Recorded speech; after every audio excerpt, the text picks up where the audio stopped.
Человек зевает, икает и чихает вне зависимости от того, хочет он этого или нет. А любая попытка скрыть часто неуместную деятельность организма вызывает дискомфорт. Сегодня мы поговорим о том, какая ответственная миссия возложена на эти, казалось бы, обычные функции нашего организма. Здравствуйте, мои хорошие!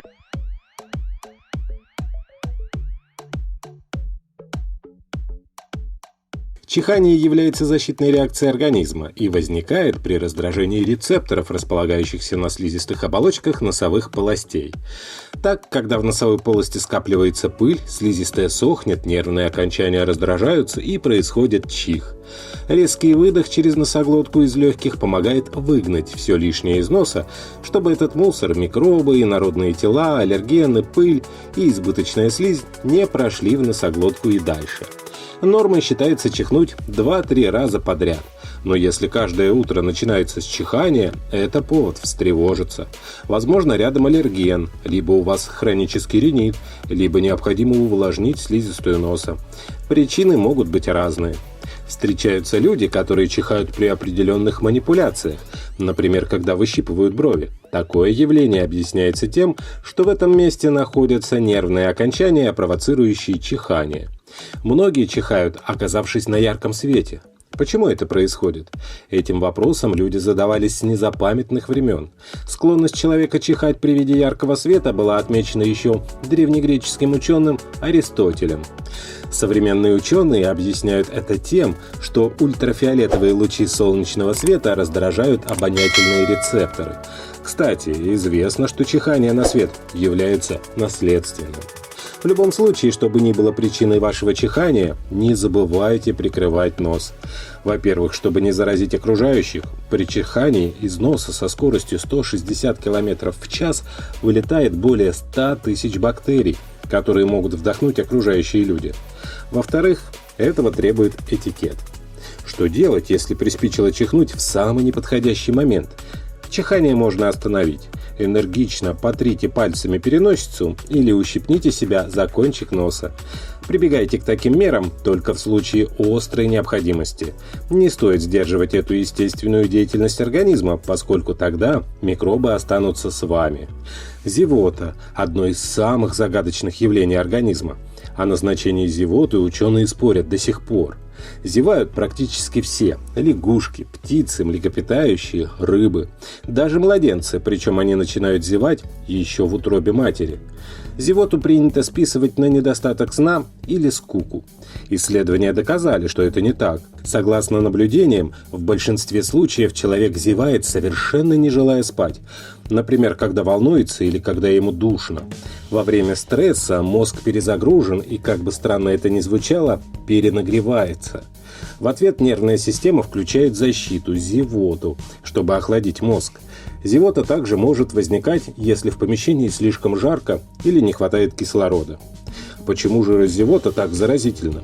По одной из научных версий, срабатывает древний рефлекс подражания и сопереживания. Оказывается, зевать очень полезно. При зевоте дыхательные пути широко раскрываются, а мускулы расслабляются. Зевота помогает снять стресс, усталость, психическую нагрузку и стимулирует работу мозга. При зевании расправляются и раскрываются каналы носоглотки. Как каналы, ведущие в гайморовы пазухи, так и евстахиевы трубы, ведущие к среднему уху. Это помогает сбросить заложенность ушей, разницу давлений, вызывающую неприятные ощущения в районе барабанной перепонки и возникающую, например, при взлете и посадке в самолете. Зевание также способствует деятельности слезных желез, нормализует артериальное давление, улучшает настроение, способствует профилактике инфаркта и других сердечных заболеваний. Так что с зевотой не стоит бороться, разве что только в кабинете начальника. Кстати, зевота может быть симптомом кислородного голодания мозга и некоторых других болезненных состояний, требующих медицинской помощи. Самое привычное и одновременно приятное действие с утра – потянуться. После сна мышцы затекли и требуют разминки. Так что подтягивание – своеобразное пробуждение нашего тела. Именно так наш организм пробуждается и разминается перед предстоящими физическими нагрузками. Подтягивание подготавливает мышцы к нормальной работе в течение дня, восстанавливает привычное кровообращение и приводит организм в режим активности. Если бы не потягушки, мы получали бы гораздо больше микротравм и растяжений. В момент утренних подтягиваний повышается настроение, поскольку процесс подтягивания действует на центры удовольствия в головном мозгу. Одновременно улучшается кровообращение головного мозга, зрение, вкусовые и тактильные ощущения. Кстати, наблюдения показали, что чем старше становится человек, тем меньше подтягивается. В первую очередь это связывают с нехваткой времени с утра. А вот новорожденные домашние животные подтягиваются очень часто и подолгу. Ученые уверены, что этот рефлекс очень важен, поскольку заложен в нас природой, и советуют не жалеть на подтягивание времени. Подтягивайтесь с удовольствием, ведь именно от того, потянулись вы с утра или нет, зависит то, как пройдет ваш день. Резкое вскакивание с постели может обернуться головной болью, быстрой утомляемостью и плохим настроением. Икота, икота. Перейди на Федота, с Федота на Якова, с Якова на всякого. Повторить 3 раза на одном дыхании.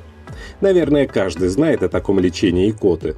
У кого-то икота возникает очень редко, другие мучаются ею регулярно и даже не подозревают, что икота не возникает просто так.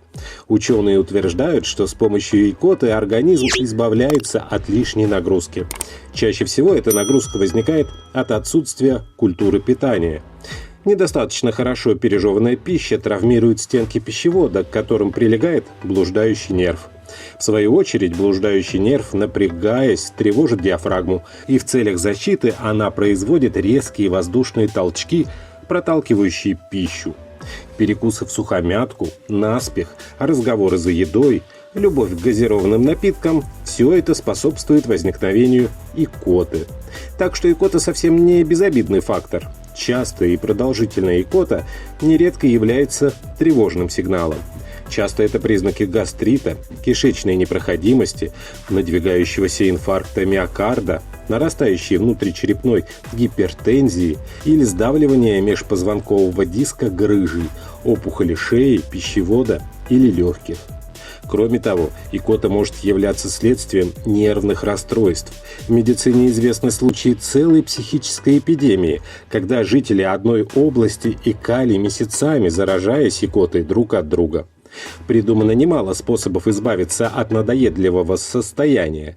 Самые правильные – обычное подтягивание, глубокие равномерные вдохи, задержка дыхания при вдохе и несколько глотков воды. Так что чихайте, икайте, зевайте и подтягивайтесь в удовольствие. А на этом на сегодня все. Ссылку на материалы, использованные при создании видео, вы можете найти в описании. Не болейте, берегите себя и близких, ставьте пальчики вверх, подписывайтесь на канал «Доктор по соседству» и, конечно, не забывайте заходить в наши паблики в социальных сетях ВКонтакте и Одноклассники, где каждый день выходит масса полезной и интересной информации из мира здоровья и медицины. Здоровья вам!